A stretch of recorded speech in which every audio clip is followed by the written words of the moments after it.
All right, welcome back to the lecture on adolescence. We're going to be looking at the socio-emotional personality development of this time of life. This is a relatively short lecture, but I think it's content rich. So we're going to look at Erickson's psychosocial stage of identity versus role confusion.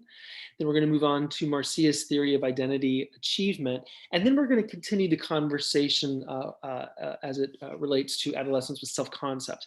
Now, I would urge you to begin to think about how these theories, and even the theories of middle adulthood that we talked about, would connect with counseling theories as a way to further the conceptualization process of your clients, because this is really the type of thinking you should be getting into, in terms of when learning these theories and these models to and intersecting them together, so that way you can use multiple theories and models when you conceptualize clients that you're working with, so you can understand them better on different levels. So the first one we're going to start with is Erickson's stage of identity versus role confusion, which is about 13 to 19 years of age, and I think this could be debated in terms of when does this stage of development really end now that we're in the 21st century, and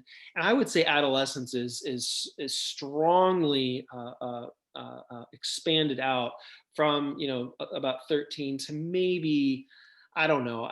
My guesstimate would be well into young adulthood, which would be about 25, 26 years of age. Because, and maybe not adolescence in the way that we define it now, but adolescence in a way of, or maybe not even adolescence, but just that identity versus that identity formation. Because so many of us now are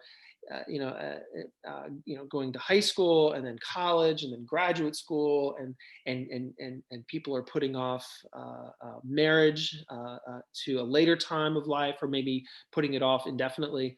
So I don't know. I think maybe there needs to be a redefinition of identity versus role confusion. Really, what that what exactly does that move into? uh, you know, from the way it looks now. Now, the thing is that that whole trajectory of high school to college to grad school is not for everyone, and not everyone goes through that trajectory. So maybe there's multiple trajectories at this point. So I don't know. That's something maybe that you want to talk about on the coffee shop discussion board, or other things. Okay, so really, what brings about this stage of development is the physical and cognitive changes that are occurring at this time of life that open up the possibilities for the adolescent to engage in a radical identity shift. Excuse me. So, and this is also a time that the child, that an individual is moving from childhood to adulthood. Now, during adolescence, adolescents, are not adults. They're not children either. They're adolescents. They're stuck in that in between stage. They look like adults. They're starting to maybe think or have the ability to think like adults, but they're not adults yet. But they're not children either. So I think we need to take them for who they are. They're adolescents. They're in this transitionary period, and we need to work with them from that angle. But the thing is with identity, there are so many dimensions of identity, there's the biopsychosocial dimensions, but there's also cultural dimensions. It's mind scrambling how many dimensions there are, but then also how many idiosyncratic dimensions of identity that exist out there. So of course we have, just in some of the ones that might be up higher on the list might be sexual identity, racial identity, gender identity, religious identity, academic and occupational identity. But that's only the tip of the iceberg. Because let's say somebody has a strong identity in something that they do, that went back all the way to middle childhood or early middle childhood. For example, I told you about a friend of mine from middle school who could play the guitar really well. He didn't have much of an academic strength, or or in other things, but he could play the guitar really well. Well, developing your sense of identity around being a musician is a strong component. Could have been, or was a strong component for him. So there are so many idiosyncratic parts of identity formation that we have to take into account, and really we don't have to know them all. We just have to ask our clients and pull the ones that they identify with out and work with those. So as I said before, Erickson's identity versus role confusion is really about moving further away from parental influences and towards peers, others. Could be people in the media, could be authors, could be political figures, performers, artists. Could be a number of things, but the adolescents are they're reading more, they're listening to more music, or they're connecting to so many other avenues of thought at this point that parental thought somewhat takes or parental influence kind of takes a back seat at this point for most adolescents. Like I said before in another lecture, I remember saying that emotional independence and from their parents has to be achieved. So once again, if the adolescent is dealing with a problem or an issue of some kind, that maybe the first people they don't run to would be their parents. Like they might consult with friends, they might have other people that they're connected to, but they don't. The thing is they don't get all of their emotional needs met by their parents anymore. Maybe their parents are part of that picture, but not the dominant piece. Also, they have to have a positive self-concept about who they are, and really that's liable to change. Our identities are fluid and flexible all the way through our lives. But I think this is the critical moment of, okay, now during the time of adolescence is we have to start someplace, and it's that identity versus role confusion state that that we're starting, and we're creating the first draft of who we are as individuals. So that's that. There has to be an integration of the selves, of all of the different dimensions of who we pull into our repertoire of who we are. They have to integrate and in order to complete the stage, and we have to feel good about it. Early adolescence is more marked by extreme searching behaviors. So you're going to try on a lot of different identities, clothes, hair, music, whatever. And it might change from week to week, month to month, day to day, until the adolescent figures out, I'm comfortable with this. And then later adolescence is supposed to be a time that's more stable and less fluid in terms of things changing week to week or month to month. Okay, let's move on to but before we do that, I want to encourage you to think about, how does Erickson's psychosocial stage of identity versus role confusion, how does that in fact connect with the theory that you learned about in the theories course that that you liked, and that can be any theory, really. It can be Adler, it can be narrative, it can be whatever. But how do they in fact connect? And I think that could be a great discussion on the discussion board in terms of making that connection, and maybe getting others' feedback in terms of how it fits conceptually. Because really, that's going to be part of the project for later in the semester. Is part of that is integrating the counseling theory that you identify with a stage of development as you conceptualize a case. So, okay, moving on. Marcia's, or is it Marcia or Marcia? I name it Marcia. Theory of identity achievement. Excuse me. And this can be easily integrated into Erickson's theory of psychosocial development. I'd love to hear about on the discussion board if you wanted to talk about that. How do these two, these two models in fact integrate? So this talks about oscillating between a sense of crisis and a sense of commitment in terms of identity achievement. Now, the crisis is when old values and choices are re-examined. So typically when we're younger, we adopt our parental values and choices and we integrate it into that who we are. But as we get older, we begin to re-examine that because, hey, that's what my parents thought. That's not what I think. Where am I with what I think about things and what are my values?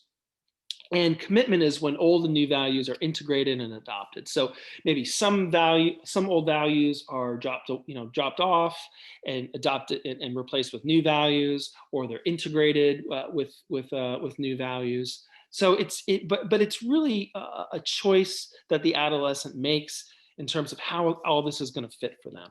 Now, there's 4 identity statuses. The identity achievement status is when the crisis has been completed and achieved commitment in terms of identity. Like they've gone through the crisis, they've done the work, and now they're coming out on the other side with an achieved identity. Moratorium is that state before identity achievement happens, that the crisis is in progress, they're doing the work, they're trying to figure out how they're going to integrate old with new values and how it's all going to look for them. Whereas the foreclosure is when there's a commitment with no crisis. So these are the adolescents that don't ever have a crisis, or they avert the crisis once they start it, and they just foreclose on these new values and they return to the old parental values, or wherever those values came from that they originally identified with. So they've just foreclosed on any kind of identity achievement. They're not gonna bother with creating a new identity for themselves, and they're just going to continue on with how they were. Now, diffusion is when they're not in a current crisis and there's no commitment that's made. So that's a little different of a state there. Okay, so these statuses are not static. They're constantly in flux. They're constantly moving.